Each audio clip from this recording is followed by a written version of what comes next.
ఊళ్ళో రామ్ చరణ్ దంపతులకు పెళ్లైన 10 సంవత్సరాల తర్వాత సంతానం కలిగింది. 2013 జూన్ 20న ఉపాసన ఆడపిల్లలకు జన్మనివ్వడంతో మెగా కుటుంబం మొత్తం ఆనందంతో నిండిపోయింది. ముఖ్యంగా రామ్ చరణ్ దంపతులకు పాప పుట్టినరోజున మీడియాతో మాట్లాడిన చిరంజీవి గారి కళల్లో ఆనందం పొంగిపోయింది. ఇక ఎవరైతే సినిమాల్లో ఆసక్తి లేదు, ఆటోమొబైల్ ఇంజనీర్ అవుతానని అనుకున్నాడో ఆ రామ్ చరణ్ ప్రస్తుతం పాన్ ఇండియా స్టార్, ఇండియా మొత్తం తెలిసిన వ్యక్తి. బాలీవుడ్ నటులకు మాత్రమే దక్కే గుర్తింపు ఇప్పుడు రామ్ చరణ్ సొంతం.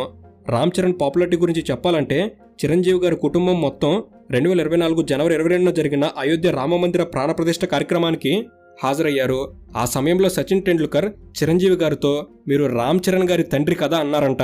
ఆ మాటలు చిరంజీవి గారికి చాలా ఆనందం అనిపించిందట. ఎందుకంటే మెగాస్టార్ కొడుగ్గా కాకుండా తనకంటూ సొంత ఇమేజ్ని సాధించినందుకు. అది ప్రస్తుతం రామ్ చరణ్ రేంజ్. సో ఇది ఫ్రెండ్స్, ఈ వీడియో అనేది మీరు కొన్ని కొత్త విషయాలు తెలుసుకోవడంలో ఎంతో కొంత ఉపయోగపడిందని భావిస్తున్నాను. అండ్ రామ్ చరణ్లో మీకు నచ్చే క్వాలిటీ ఏమిటి?